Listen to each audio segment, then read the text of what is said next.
Today I had an interview. It went pretty great. Here's the problem. They pay $8 an hour. The year is 2025. The month is January. The job itself pays $8 an hour. And I thought to myself, well, it's only been a solid 10 years that I've been watching YouTube videos online. How to make money fast. What can I do to make money? And every single time, I never give it effort. I never give it care. I never give it time to really turn my craft into something.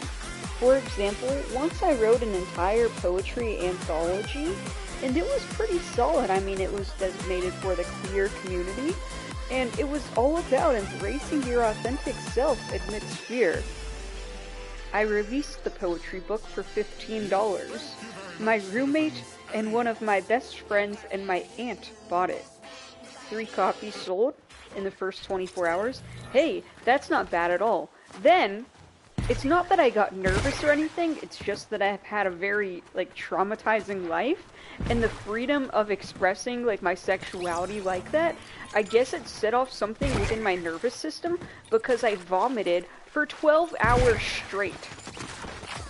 And I took that as a spiritual sign that, something must be, pretty wrong with me, something about this whole journey. It must be, really, really wrong. Maybe I shouldn't have published this. Maybe this, stuff was way too personal for me to share with the world. And so, after being on the internet for a solid 48 hours, having vomited for 12 hours straight, I did not go to a hospital. Told my roommate, hey look, I'll refund you, I know you bought my book, but it's really not that great. Here, I'll give you all your money back, and what I'm gonna do is I'm just gonna never publish it again. And so, yeah, that's about the book that I published when I was a little kid in college. I was about 20 years old. I just turned 21? I don't know. Does anybody, forget their age? Well, I was really young for my grade, okay? Because... oh, I don't know. This is the hard mode, by the way, because it's you wanna play games, big boy? You wanna play games, big boy? I'll play games and I'll get my ass killed. I don't know what's wrong with me. See, I really suck every time I go to play, the competitions, because I've only played, 2 before, and everyone's, pretty good, and I take a minute to, get set up and going, but, I feel like everyone comes, sweaty to these, everyone comes to these, competition games, beyond sweaty, they're just ready to get up and slay, bro. And it's kind of, crazy, because, well, back to the whole unemployed thing, right? I'm like, how can I make some money online? I'm like, hey, maybe if I get really good at this Fortnite game, I can start making money off Fortnite. And you know what kind of thought that is? For a 26-year-old queer, unemployed woman to have, well, maybe I can be the next streamer. The new and upcoming professional streamer. I can be, super successful with this. No. Go back to your $8 an hour job. I'm sure it's gonna be great overall. I'm sure, you're gonna do great. You're gonna do great. I'm sure of it. And so, that's kind of where I'm at. I gotta, promote my, little stand-up on X, of course. I'm doing stand-up on my Fortnite stream.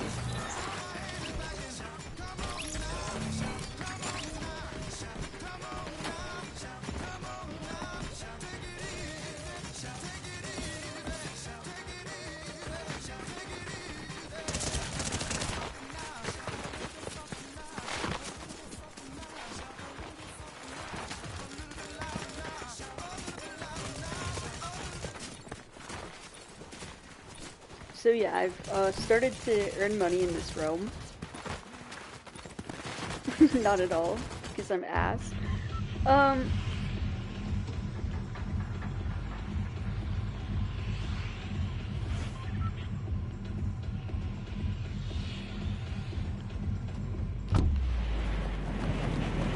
yeah, I don't think there's anything more cringe than being a queer woman. But like, honestly, it's kind of a vibe. I think about it, and I didn't play a lot of video games growing up. Like my extent, still have it. Wii, Mario Kart, and Game Boy. Tell you, on the Game Boy Advance, by the age of 6, I would get profusely sweaty for Mario Kart. Like I'd be 6 years old there to kill Bowser or whatever. Not kill Bowser. Trying to save Princess Peach. That's a little aggressive. Trying to kill Bowser. Where can we go from there? Yeah, I was Princess Peach. I honestly had a crush on Princess Peach. 'Cause who wouldn't? And yeah. Kind of crazy the way like Mario Kart has followed me around my whole life. Like Mario, like when I was 6 years old, in the back of my mom's Odyssey, never did I ever think to myself, "Huh, kid, you're gonna be a real expert someday at this Mario." That's all I cared about. I would play like 12 hours a day. But then the Xbox came out.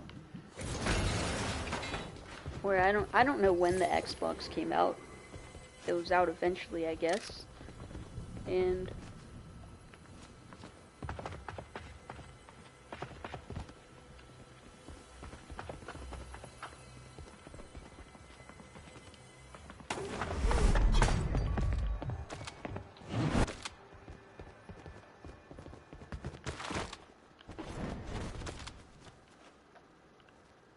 I gotta get sweaty. Ooh, that's what I'm talking about.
This round is actually going shockingly well.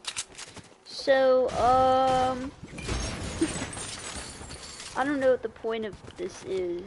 I guess, you know, part of my broadcasting is to get more comfortable with multitasking, but you can see any second, like any chance I get to being in the somewhat vicinity of another player, I'm like, let me just shut up. Let me just shut up so I don't get killed out here. Guys, there's only 32 players left, which is kind of a big deal to me.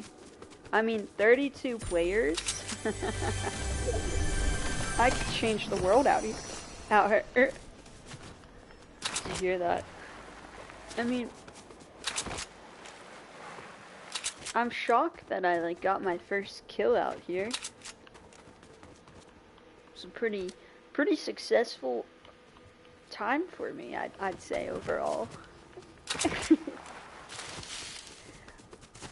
I think. Okay, so let me talk a little bit about my life. I think for a long time, everyone in my life has told me, hey kid, you're gonna be famous, you know? And it's like, to the extent I've become very free in my identity, and in my identity, I've been like, I really have grown to not care about a single thing in the entire world.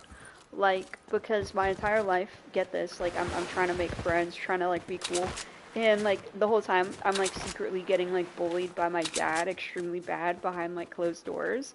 Like, my dad actually convinced me that I was autistic for a decade of my life, which couldn't be further from the truth, but it really, like, his abuse, like, really destroyed, believe it or not, like, when your dad convinces you that you have Asperger's for a decade of your life through, like, really traumatizing abuse, and, like, to the extent, you know, like, have you guys ever seen, there's this play on Broadway, right? And this play is called My Fair Lady, and I don't know if you've ever seen My Fair Lady, but basically the chick on the My Fair Lady has a very annoying voice, like, hi guys. I can't do it because it is a very sheer, shrill, scratching voice, and you know, mine, and very twang, very country. Um, and so my voice as a child, like, I pronounced three like twee. I pronounced three like twee. And you'd think, like, oh, what, in kindergarten? That's pretty normal. No, it was the 5th fucking grade, and I'm there going, twee, twee, twee. I think that's a guard. I don't want to kill him because the gun would attract other players. Yeah, so I'm a fucking 4th grader going twee, twee, twee, twee. And yeah, so my dad basically, essentially My Fair Lady'd me, meaning he would sit me down at the kitchen table because he hated my voice, and he would have me repeat over and over again for hours. The rain in Spain falls mainly over the plain. The rain in Spain falls mainly over the plain. And that's the quote from My Fair Lady, if you will. Essentially, it's, I don't know. So that was my childhood. Among other things, but it's just like the psychological nature of that. To be a stone, like, 40-something-year-old man, or like almost 50 even, sitting down with your child, being like, alright kid, here's what we're gonna do today. The rain in Spain falls mainly over the plain, in this taunting voice. And like, the play itself has a very sexual nature, so it's something strange to consider your father doing. Wouldn't recommend, but you know, I consider myself lucky.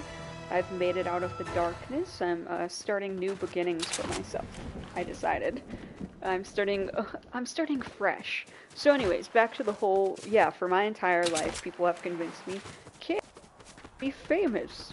It's in your calling, you know, it's your new reality. And I'm like, okay.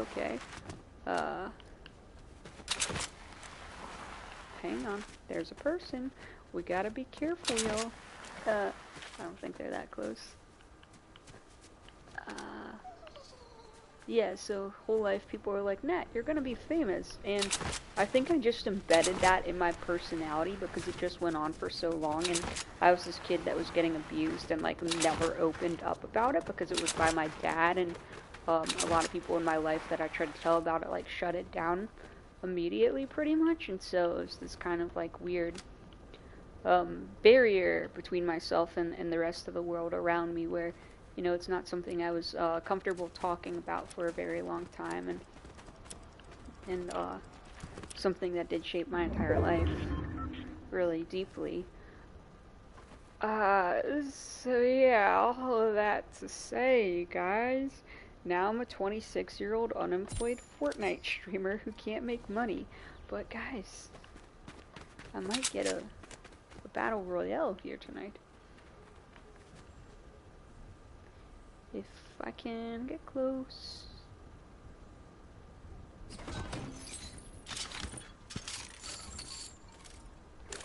That's the one I wanted.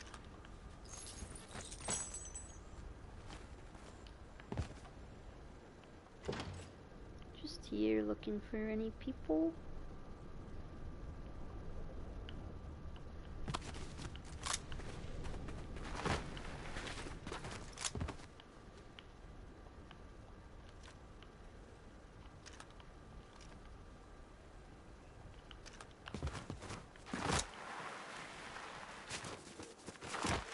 Typically in gameplay, I kind of chase the violence. I think it's in my nature to like, oh, there's gunshots, let me get out.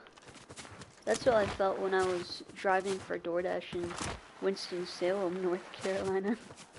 And I'd go to any neighborhood. I don't discriminate. Hell, being a DoorDash driver is seriously one of the most interesting things in the world. I'd highly recommend that everyone experiences it at some point in their lives. Driving for DoorDash. Because you really get to experience cultures you never thought you'd see. Cultures that you never even knew existed.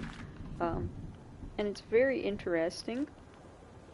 Kind of scary, but not scary at all. I think the scariest part about DoorDashing is the amount of women that you get coming to you on like just like in your social life and be like, are you like okay? Like you're literally DoorDashing alone. Like where's your fucking pepper spray?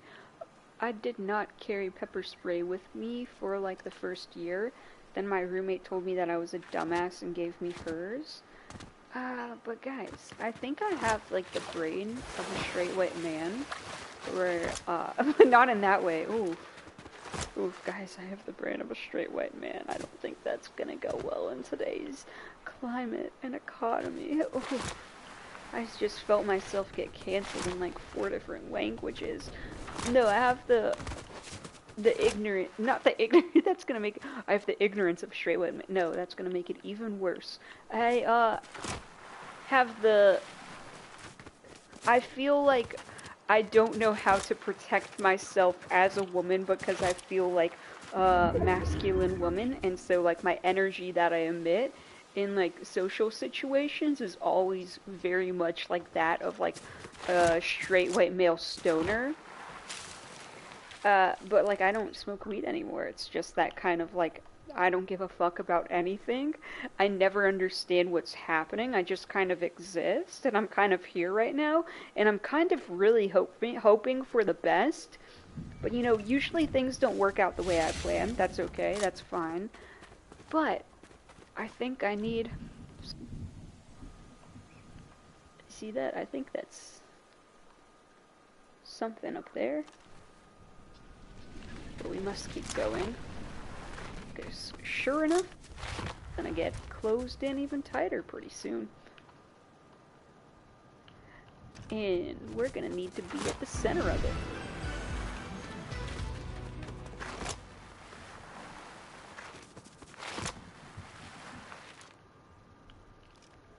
This is what we kind of consider a lucky game.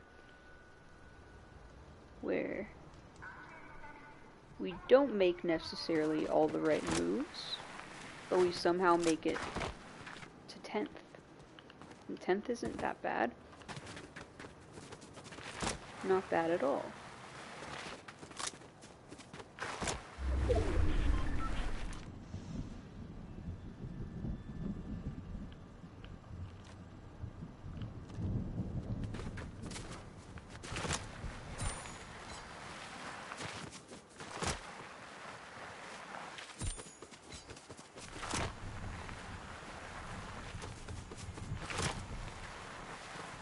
A big thing about being on stage is you really have to trust your gut. You have to know it, and you have to know your weaknesses and your strengths.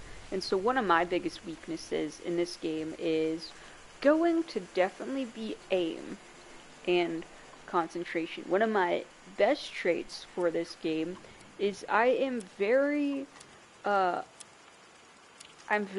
when I know how to listen to myself about where to go on the map. For example, right now, I'm avoiding all possible danger. I probably won't run into anyone. But if I do, then I do have some tools to cover myself up. But see, if I had gone down here, in this area, I'd be putting myself at risk. Because I'd be in a very vulnerable position. Back here is kind of edgy and kind of scary because it's the woods. You never know who's hiding behind a tree. However, since the storm is closing in, the game is getting smaller. It's a very sus position to be in. But if I cross right here, I have a feeling that this will put me in an excellent position to go this way safely. But there's also probably definitely people in this area. Huh, how mysterious. Okay, so right now we're practically in the middle of our circle.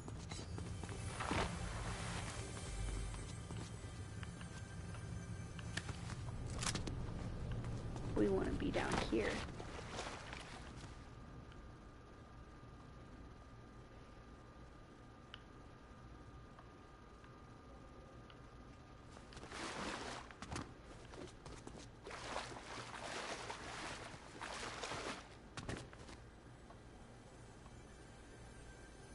What are the odds?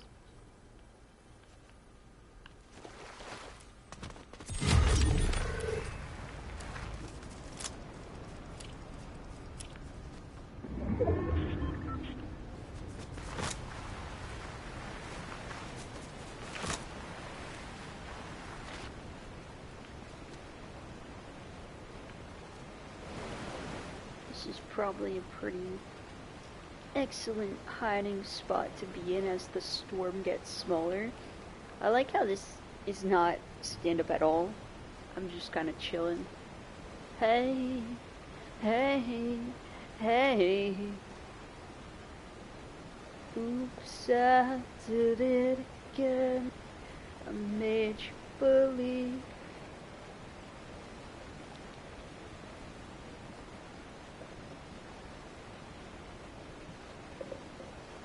So I went out, got myself some taco tonight. It's a very white establishment, hence the tacos after 5 p.m. are $1 each and probably definitely taste like junk for the most part. But you know, healthy materials. Who's to blame? Who's to, you know, be curious or hurt by that, you know? It just is. See, now we're in a really great position because we can get... Uh-oh.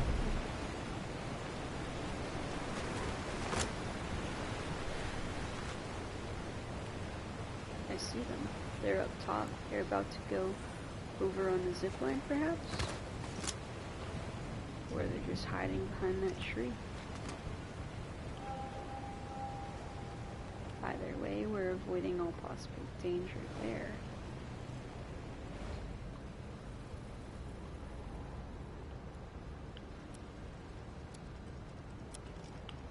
Yep. They're in that bush.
don't know how that happened, y'all.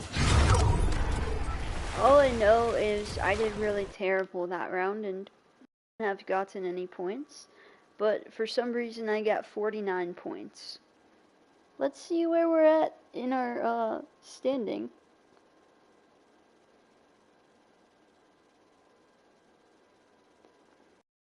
I'm gonna do one more round tonight, and we're gonna hope for the best.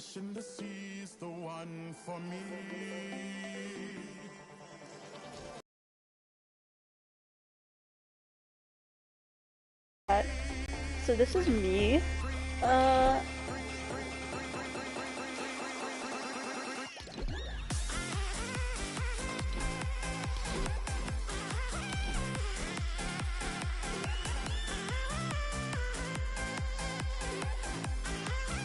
Alright, well, I'd say overall we're probably doing pretty terribly.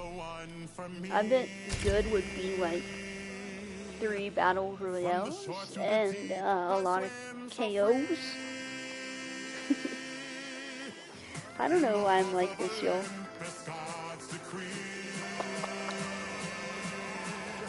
It's for the social life, for real, for real.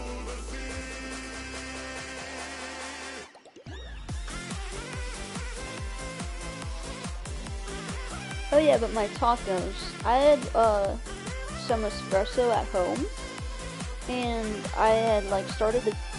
I didn't finish because I got hungry for dinner, and then I went out and got my dinner, and I got a Dr. Pepper or cherry Coke to drink, and I just put my espresso in it, and it's pretty good, and I'm kind of drinking that right now, hanging out.